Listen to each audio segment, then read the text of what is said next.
نحمده ونصلي على رسوله الكريم أما بعد فأعوذ بالله من الشيطان الرجيم بسم الله الرحمن الرحيم أما بعد فأعوذ بالله من الشيطان الرجيم بسم الله الرحمن الرحيم إن الله وملائكته يصلون على النبي يا أيها الذين آمنوا صلوا عليه وسلموا تسليما الصلاة والسلام عليك يا سيدي يا رسول الله وعلى آلك وأصحابك يا حبيب الله۔ محترم سامعین، محترم ناظرین، السلام علیکم ورحمۃ اللہ وبرکاتہ۔ میں امید کرتا ہوں کہ انشاءاللہ بإذن اللہ آپ خیریت سے ہوں گے۔ میں آج آپ کو شان ابو بکر صدیق رضی اللہ تعالیٰ عنہ کا ایک واقعہ پیش کروں گا۔ حضرت علی رضی اللہ تعالیٰ عنہ کے بھائی عقیل رضی اللہ تعالیٰ عنہ نے اسلام قبول کیا اور وہ نبی صلی اللہ علیہ وسلم کے بہت قریب رہنے لگا۔ آپ صلی اللہ علیہ وسلم کو اس سے بڑی محبت تھی اور عقیل رضی اللہ تعالیٰ عنہ کو بھی آپ صلی اللہ علیہ وسلم سے بڑی محبت ہو گئی۔ جب اس نے اسلام قبول کیا تو نبی پاک صلی اللہ علیہ وسلم نے فرمایا، عقیل تیرے اسلام قبول کرنے سے مجھے ڈبل خوشی ہوئی ہے۔ تو عقیل رضی اللہ تعالیٰ عنہ کہنے لگے، یا رسول اللہ وہ کیسے؟ تو آپ نے فرمایا کہ ایک تو تم نے کلمہ پڑھا ہے اور تو میرا صحابی بن گیا ہے، اور دوسرا تو میرا چچا زاد بھائی بھی ہے، اور مجھے تیرے اسلام قبول کرنے پر ڈبل خوشی ہوئی ہے۔ تو وہ نبی پاک صلی اللہ علیہ وسلم کے بہت قریب رہنے لگا۔ نبی پاک صلی اللہ علیہ وسلم کے آس پاس ادھر ادھر رہنا اور آپ صلی اللہ علیہ وسلم سے بڑی محبت کرنی، اور نبی پاک صلی اللہ علیہ وسلم نے بھی آپ سے بہت محبت کرنی۔ حضرت علی رضی اللہ تعالیٰ عنہ کے بھائی تھے، نوجوان تھے، تو اس نے دیکھا کہ ابو بکر صدیق بھی آپ صلی اللہ علیہ وسلم سے بہت محبت کرتا ہے، بہت آپ کے قریب رہتا ہے۔ تو جو پرسنل گھر کے کام ہوتے نبی پاک صلی اللہ علیہ وسلم کے، تو آپ وہ ابو بکر صدیق کو حکم دیتے۔ مثلاً گھوڑے کی تیاری کرنی سفر کے لیے، تو آپ صلی اللہ علیہ وسلم ابو بکر صدیق کو کہتے گھوڑا تیار کر دو، تو عقیل رضی اللہ تعالیٰ عنہ کہتے حضرت میں کر دیتا ہوں، تو آپ خاموش ہو جاتے۔ آپ بڑی عمر کے تھے تو وہ نوجوان تھا، تو آپ خاموش ہو جاتے۔ تو نبی پاک صلی اللہ علیہ وسلم نے بیٹی کی شادی کرنی فاطمہ رضی اللہ تعالیٰ عنہ کی، تو آپ نے ابو بکر صدیق سے پوچھا۔ کوئی بھی کام کرنا ہو تو نبی پاک صلی اللہ علیہ وسلم ابو بکر صدیق سے مشورہ لیتے، ابو بکر صدیق سے پوچھتے۔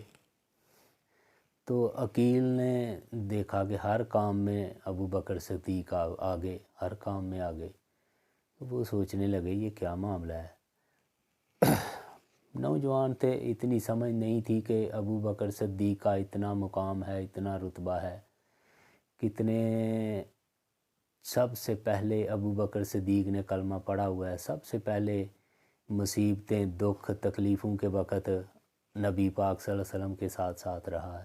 تو اسے بچہ تھا، نوجوان تھا، اتنا میچور نہیں تھا، اتنا سمجھدار نہیں تھا، تو وہ نبی پاک صلی اللہ علیہ وسلم سے بڑی محبت کرتا تھا عقیل۔ تو ابو بکر صدیق تو نبی پاک صلی اللہ علیہ وسلم پہ سب کچھ نچھاور کیا ہوا تھا، مال جان گھر بار سب کچھ نبی پاک صلی اللہ علیہ وسلم پہ قربان تھا ابو بکر صدیق کا۔ وہ آپ صلی اللہ علیہ وسلم کے بغیر تو ایک منٹ بھی نہیں رہ سکتے تھے، آپ کے بغیر تو انہیں چین ہی نہیں آتا تھا۔ تو وہ تو نبی پاک کسی وقت کہیں بھی ہوتے تو ساتھ ہوتے۔ تو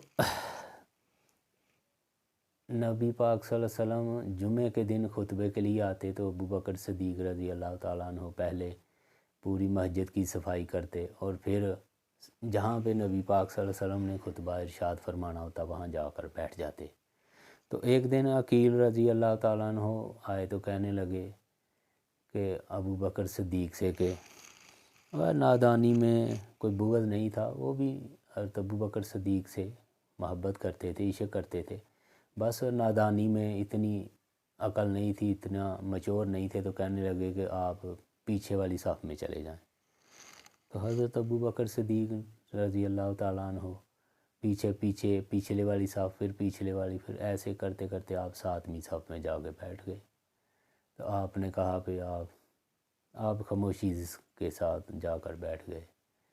تو حضرت علی رضی اللہ تعالیٰ عنہ یہ سارا معاملہ دیکھ رہے تھے۔ ان کا دل چاہا کہ میں اس سے پوچھوں بھائی کو بھی، یہ کیا کر رہے ہو تم؟ تو وہ جمعہ کا دن تھا، مسجد تھی، تو انہوں نے نہیں کوئی بات کی۔ تو جمعہ کا خطبہ ختم ہوا، جمعہ پڑھ کر لوگ چلے گئے، صحابہ اکرام چلے گئے، تو حضرت علی رضی اللہ تعالیٰ عنہ نبی پاک صلی اللہ علیہ وسلم کی بارگاہ میں پیش ہو گئے۔ کہنے لگے یا رسول اللہ، عقیل کو تو کچھ سمجھائیں۔ تو آپ صلی اللہ علیہ وسلم نے فرمایا کیا ہوا ہے؟ تو کہا یا رسول اللہ، اس نے آج ابو بکر کو آگے والی صف سے پیچھے والی صف میں بٹھا دیا ہے۔ تو نبی پاک صلی اللہ تعالیٰ علیہ وآلہ وسلم نے فرمایا کہ علی بتاؤ تم نے ابو بکر نے آگے سے کیا کہا ہے، کیا جواب دیا ہے؟ تو ان کا حوصلہ دیکھیں، ان کی صبر، ان کا بردباری دیکھیں۔ حضرت علی رضی اللہ تعالیٰ عنہ رونے لگے، کہنے لگے یا رسول اللہ، ان کا حوصلہ ہے، ان کی بردباری ہے، ان کا صبر ہے، ان کا تحمل ہے، وہ تو آرام سے پیچھے جا کر بیٹھ گئے، انہوں نے کوئی بات نہیں کی۔ تو نبی پاک صلی اللہ تعالیٰ علیہ وآلہ وسلم نے فرمایا ابو بکر کو بلاؤ، عقیل کو بھی بلاؤ۔ تو آپ صلی اللہ علیہ وسلم نے عقیل سے کہا عقیل تو جانتا ہے میرے ابو بکر کی شان کیا ہے؟ تو وہ عقیل کہنے لگا نہیں یا رسول اللہ، مجھ سے غلطی۔ آپ نے کہا نہیں، خاموش رہو، تم میری بات سنو۔ تو ادھر ابو بکر صدیق کہنے لگے یا رسول اللہ، میں تو آپ کا خادم ہوں، میں تو آپ کا غلام ہوں یا رسول اللہ، میں تو آپ کے پورے اہل بیت کا خادم ہوں یا رسول اللہ، میں نے تو کوئی شکایت نہیں کی یا رسول اللہ، میں نے تو کچھ کہا ہی نہیں۔ تو آپ نے کہا ابو بکر تم چپ رہو۔ نبی پاک صلی اللہ علیہ وسلم فرمانے لگے نبی پاک صلی اللہ علیہ وسلم فرمانے لگے عقیل سنو، جب پورا مکہ میرا دشمن تھا، میری جان کے دشمن تھے، میرے اوپر حملے کرتے تھے، تلواریں لے کر آ جاتے تھے، تو یہ ابو بکر تھا جو یہ کہتا تھا کہ تلوار لے کر کھڑا ہو جاتا تھا، کہتا تھا کہ ابو بکر کو قتل کرنے کے بعد ہی تم نبی پاک تک پہنچو گے، جب تک ابو بکر زندہ ہے تم میرے نبی کا ایک بال بھی بانکا نہیں کر سکتے، میرے نبی تک نہیں پہنچ سکتے تم۔ تو یہ ڈھال بن جاتا تھا۔ نبی پاک صلی اللہ تعالیٰ علیہ وآلہ وسلم نے فرمایا عقیل سنو، جب مجھے میرا بائیکاٹ کر دیا گیا پورے مکے سے، مشرکین مکہ نے، ابو جہل نے، تمام بڑے بڑے سرداروں نے میرا بائیکاٹ کر دیا، میں شیب ابی طالب میں رہا، مجھے ایک گھر میں بند کر دیا گیا، میری بیٹیاں جو جنت کی سردار تھی میری بیٹی، دوسریاں بیٹیاں میری کائنات میں افضل ترین نبی پاک صلی اللہ علیہ وسلم کی بیٹیاں، میرے پاک نبی فرماتے ہیں میری بیٹیاں پتے کھا کے گزارا کرتی تھی، کھانے کو کچھ نہیں ملتا تھا، تب یہ ابو بکر میرے لیے اناج لے کر، غلہ لے کر میرے گھر آتا تھا، یہ چھپ چھپا کر مشرکین مکہ کے ظلم سہتا ہوا، ان کی ماریں کھاتا ہوا، پھر بھی میرے گھر تک پہنچتا، غلہ لے کے آتا، اناج لے کے آتا، میرے لیے پانی لے کے آتا۔ یہ تب کا میرا ساتھی ہے، تب سے اس نے میرے اوپر یہ کچھ، میرے لیے سب کچھ میرے اوپر قربان کیا ہوا ہے، تو نہیں جانتا عقیل۔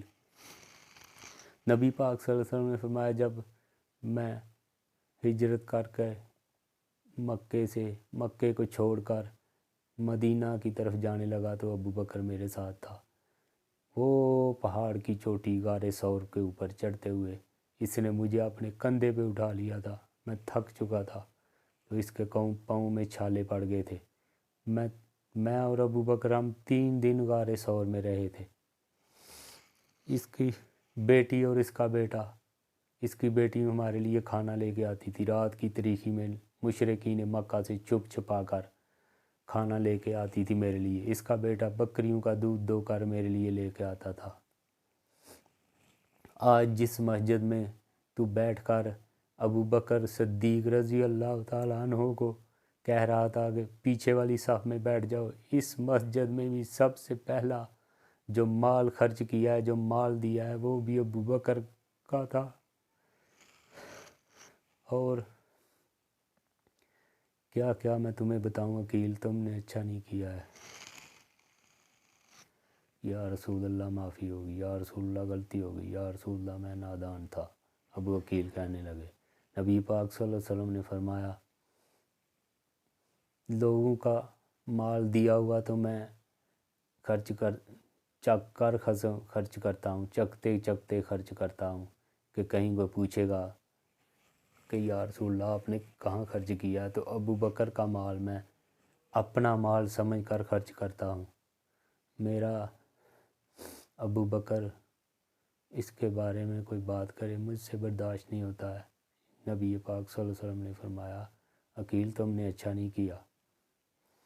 تو ابو بکر صدیق رضی اللہ تعالیٰ عنہ کا مقام اور رتبہ بہت بڑا ہے، ایسے تھا جیسے نبی پاک صلی اللہ علیہ وسلم آپ ابو بکر کا مقام اور رتبہ شان عقیل کو بتا رہے تھے۔